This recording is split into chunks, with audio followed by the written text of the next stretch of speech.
Today we're going to talk about how to multiply monomials. Before we get started, let's make sure that we're all clear on our terminology. What does the word monomial really mean? The truth is, in algebra, we have lots of different new terms that we need to make sure that we understand before we move forward. When we're talking about monomials, we're talking about single-termed expressions. You'll notice that the word monomial has the prefix mono in it, which means one. Examples of monomials would include 2x, negative 3y, or 5x squared. Notice with each of these monomials, there's a number in front, which we call the numerical coefficient.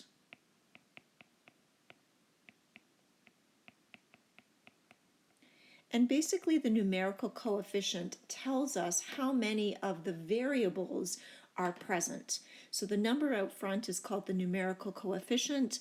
The letter that is part of your monomial is called your variable. And it's called a variable because the value that that letter takes on in the expression might vary or change. Notice that we could have just a single letter written there, just like x. In that situation, there is still a numerical coefficient there, and that numerical coefficient would be 1. So if you see a monomial that doesn't have a number in front, 1 is implied to be there. Another example of a monomial might just be a term that just has a number, like the number 6.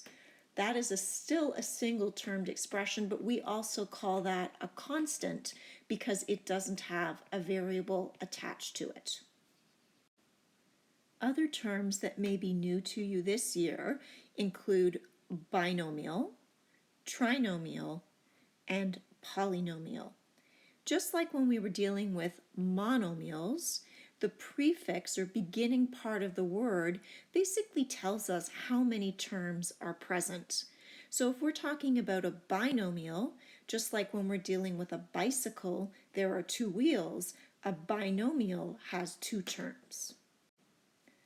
So binomial has 2 terms. An example of a binomial could be x plus y. Another example might be x squared plus 3x. Notice that when we are dealing with binomials, they are terms that can't be connected because they are not like terms. So I'm always going to try to take every binomial I have and make it into a single monomial if I can, but the ones that are listed, they're not like terms, so they must remain as a binomial. You're going to notice as well that a trinomial has 3 terms. An example of a trinomial might be x squared plus 4x minus 5. And a polynomial, the word poly means many. It means it has many terms. So that could mean something that is a trinomial. So a trinomial could also be called a polynomial because if I've got 3 terms, I could be said to have many. I also could have an algebraic expression that had more than 3 terms, and that could be called a polynomial as well. So I could have something like x cubed, 5x squared.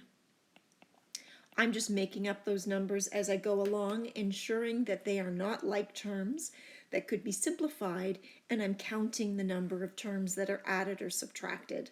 The fact that I ended up here with 1, 2, 3, 4 terms means that this could definitely be classified as a polynomial because it has many terms.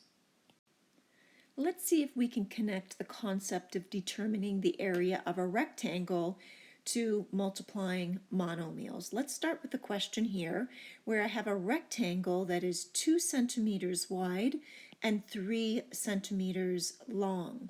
If I want to find the area of the rectangle, I will recall from previous study that for a rectangle, area is equal to length times width. In this situation, the length of this rectangle is 3 centimeters and the width is 2 centimeters.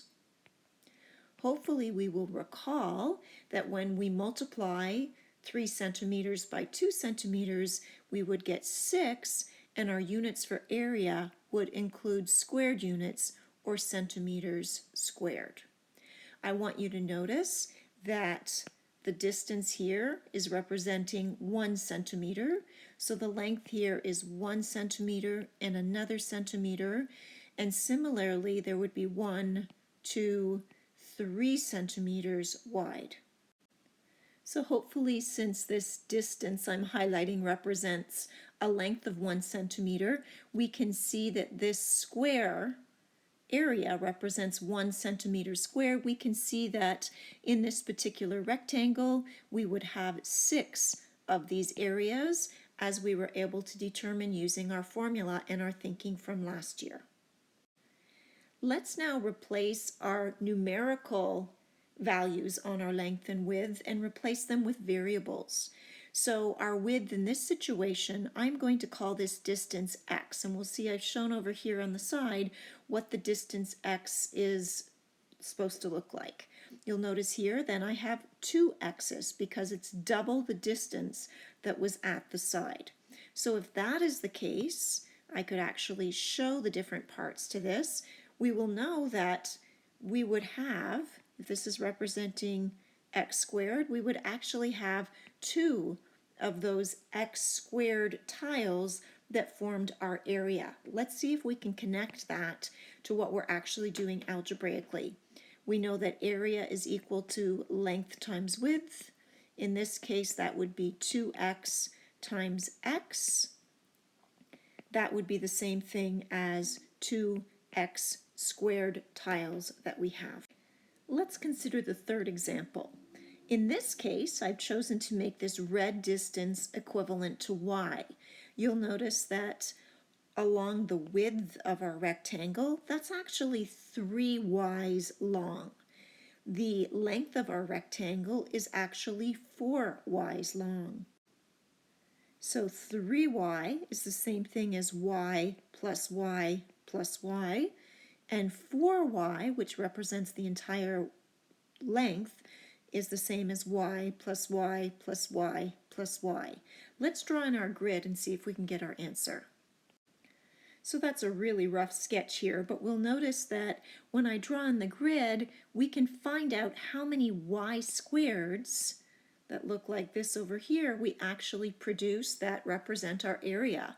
So there were 1, 2, 3, 4, 5, 6, 7, 8, 9, 10, 11, 12. Notice we could have done that by saying 3 of them this way times 4 of them this way will give us our 12 y squareds. Let's consider how that looks like when we do it the way we did with our length and width calculation. So area is equal to length times width, which is the same thing as 4y times 3y, which we noticed is 12y squareds. Now, if I don't want to have to draw diagrams each and every time and visualize what y and y squared and x squared actually represent, I need to be able to take a look at the algebra as we have it and develop a strategy or a set of steps that I can use to multiply these monomials and get us to this product. So here are the steps that we're going to follow. We're going to begin by multiplying the coefficients, that is the numbers out in front, and then we're going to follow and multiply the variables. Let's take a look at the first question. Keep in mind we said that if a numerical coefficient is not written with the monomial, then we assume that it is a 1. So in front of this x, it's actually a 1x. Let's multiply our coefficients in front. 1 times 5 is going to give us 5, and now we're multiplying our variables, which is x times x. Now, if we think back to some work that we did with exponents previously, we have said that we're able to take repeated multiplication and write it as a power.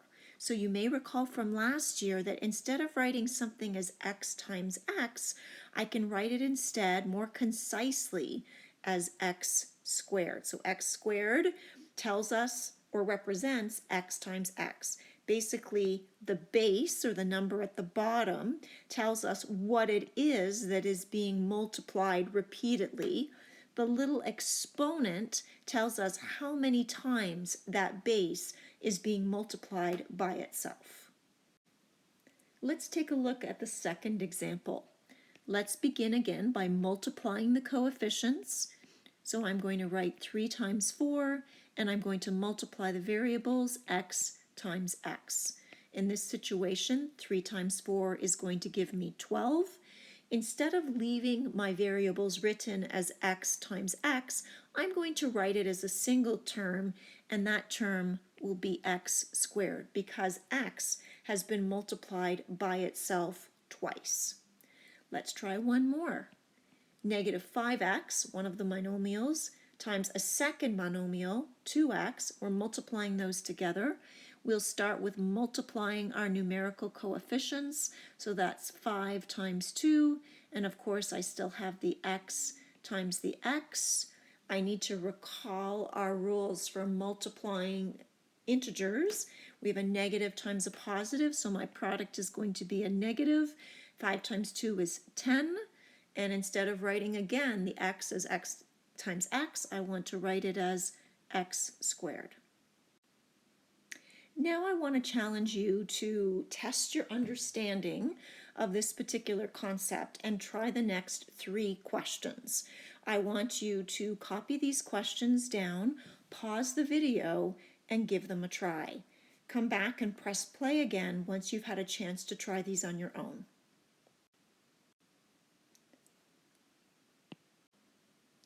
Let's take a look at the first one together. Let's take our coefficients and place them out front so that they can be multiplied. And there is our variable. There are our variables. So we've got 6 times 4, which we know is going to give us 24. Now I'm taking a look. This time I have an x squared times an x. So I may need to do some thinking about that. And I recall, what does x squared really mean? It really means x times x. So this x squared is the same thing as x times x. But I still have an x out here that was part of the original question. So that x, I've still copied that down there. Let's see now if I can write this a bit more concisely. So we've got the 24. Instead of writing this as x times x times x, let's write this as 24x cubed. Because this time we have x that's repeatedly multiplied by itself, but since it's multiplied by itself 3 times, our little exponent needs to be a 3. Let's check your other answers. In the subsequent questions, you'll notice that we once again multiplied our numerical coefficients to give the coefficient of our product, and we used powers and exponents to represent how many variables were being multiplied by themselves. So hopefully you were able to get these questions correct. Let's see if we can practice a few more. Once again, I want you to take a few moments to copy these questions and give them a try before you come back here, press play again to check your answers.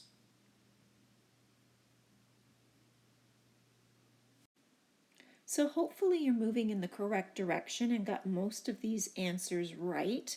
A couple of little things that maybe we should mention.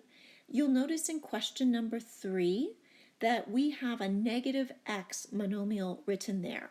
What we remember is that's the same thing as negative 1x. So to get the negative 8, that is the numerical coefficient of our product, we would multiply the 8 times the negative 1. We like to have the negative out in front of the term. The other items that I think you just need to make sure that we've got okay is the positive and negative signs, recalling the rules that we had for multiplying integers. So hopefully you got those correct, and if so, that was a great way to check your understanding.